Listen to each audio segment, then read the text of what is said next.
Perkenalkan, nama saya Siti Nur Barokah dari kelas 5B YIN Syekh Nuril Cirebon, jurusan Tadris Bahasa Indonesia. Di sini saya akan menjelaskan tentang model pembelajaran inquiry.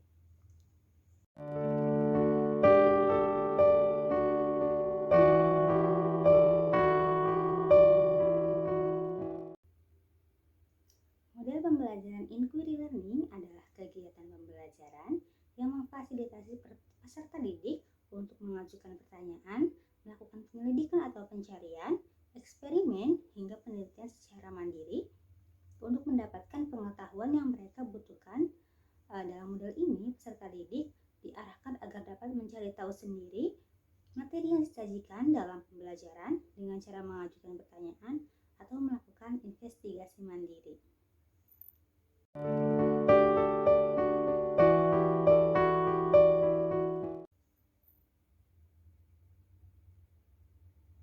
Menurut Anidin dalam bukunya, model pembelajaran inquiry adalah model pembelajaran yang dikembangkan agar peserta didik menemukan dan menggunakan berbagai sumber informasi dan ide-ide untuk meningkatkan pemahaman mereka tentang masalah, topik, dan isu-isu tertentu.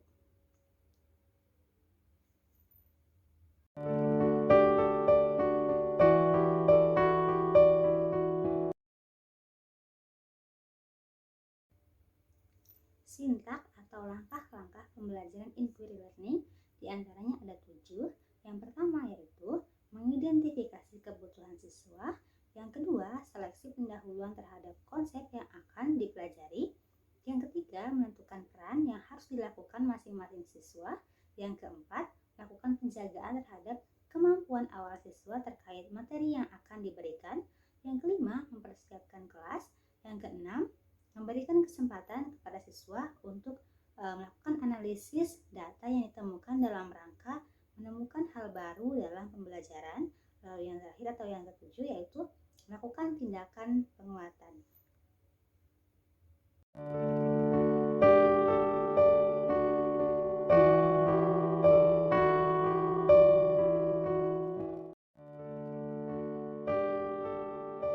Sementara itu, menurut Clifford 2003 dalam Wardoyo halaman 67, terdapat beberapa langkah dalam proses pembelajaran menggunakan metode inquiry learning. Yang pertama yaitu exploration tutorial. Dalam tahap ini, siswa akan melakukan kegiatan eksplorasi untuk menemukan sesuatu yang baru berdasarkan pemahaman awal yang dimiliki oleh mereka. Lalu yang kedua ada self-directed learning. Selanjutnya, siswa belajar secara mandiri berdasarkan dari perkembangan pemahaman setelah tahapan eksplorasi telah didapatkannya. Artinya bahwa setelah melakukan tahapan eksplorasi, maka siswa akan menemukan konsep baru yang harus dipelajari dan dipahami secara mandiri. Lalu yang ketiga ada review tutorial. Pada tahap ini merupakan tahapan ketiga di mana pada tahapan ini siswa mempresentasikan hasil temuan yang telah didapatkannya dari proses self-directed learning pada tahap kedua tadi.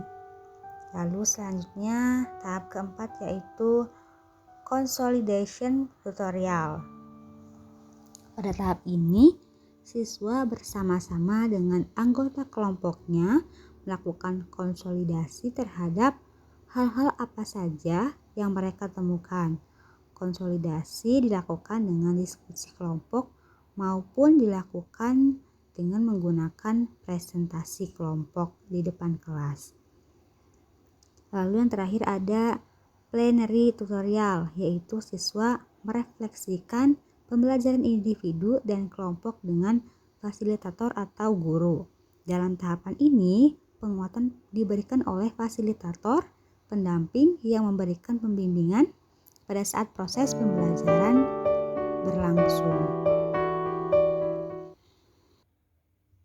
Model pembelajaran inquiry learning terbagi menjadi dua macam atau dua jenis. Yang pertama yaitu ada guided inquiry atau inquiry terbimbing. Yang kedua ada open inquiry atau inquiry terbuka.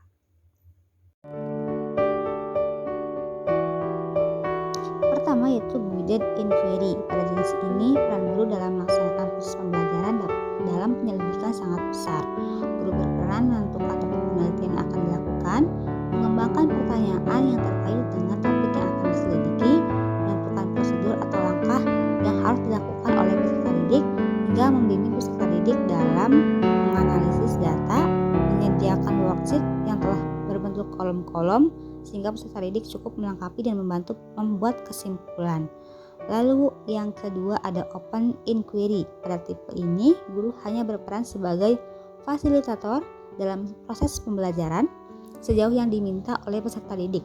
Peserta didik kemudian diberikan beberapa kebebasan dan inisiatif dalam memikirkan bagaimana akan memecahkan masalah yang dihadapi.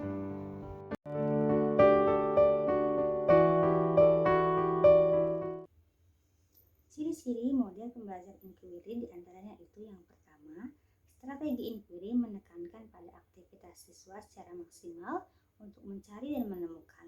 Artinya, pendekatan inquiry menempatkan siswa sebagai subjek belajar.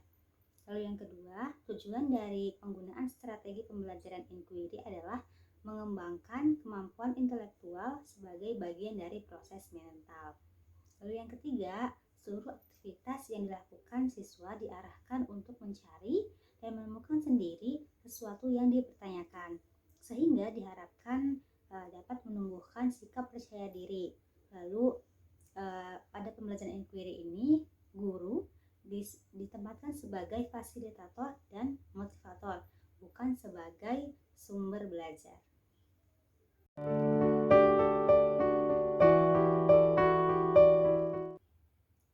Pada setiap model pembelajaran tentunya terdapat kelebihan dan juga kekurangan. Begitu pula pada model pembelajaran inquiry. Di antaranya yaitu kelebihannya, yang pertama yaitu dapat membentuk dan mengembangkan self-concept pada diri siswa sehingga siswa dapat mengerti tentang konsep dasar dan ide-ide pokok dengan lebih baik. Yang kedua yaitu membantu dalam menggunakan ingatan dan transfer pada situasi proses belajar yang baru. Yang ketiga, mendorong siswa untuk berpikir dan bekerja atas inisiatifnya sendiri, bersikap objektif dan juga jujur. Lalu yang keempat, memberikan kepuasan yang bersifat intrinsik.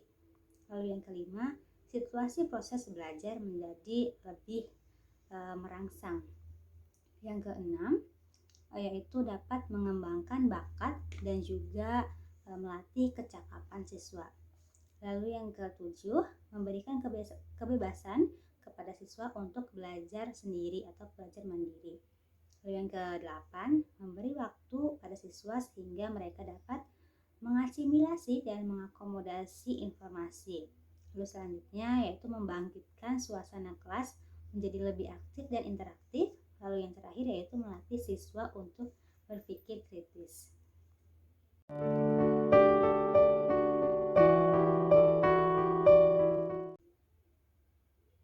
Kelemahan model pembelajaran inquiry yang pertama yaitu ada kesulitan pengontrolan kegiatan dan keberhasilan peserta didik. Lalu yang kedua ada sulit dilaksanakan karena terbentur dengan kebiasaan-kebiasaan peserta didik dalam belajar. Lalu yang ketiga memerlukan waktu yang panjang dalam implementasinya sehingga sulit untuk menyesuaikan dengan waktu yang telah ditentukan. Lalu yang keempat, yang terakhir ini yaitu selama kriteria keberhasilan belajar ditentukan oleh kemampuan peserta didik dalam menguasai materi, maka model pembelajaran ini akan sulit untuk diimplementasikan oleh setiap pendidik atau guru. Mungkin itu saja yang bisa saya sampaikan. Semoga dapat bermanfaat bagi teman-teman semua. Kurang dan lebihnya mohon maaf. Wabillahi taufiq wal hidayah. Wassalamualaikum warahmatullahi wabarakatuh.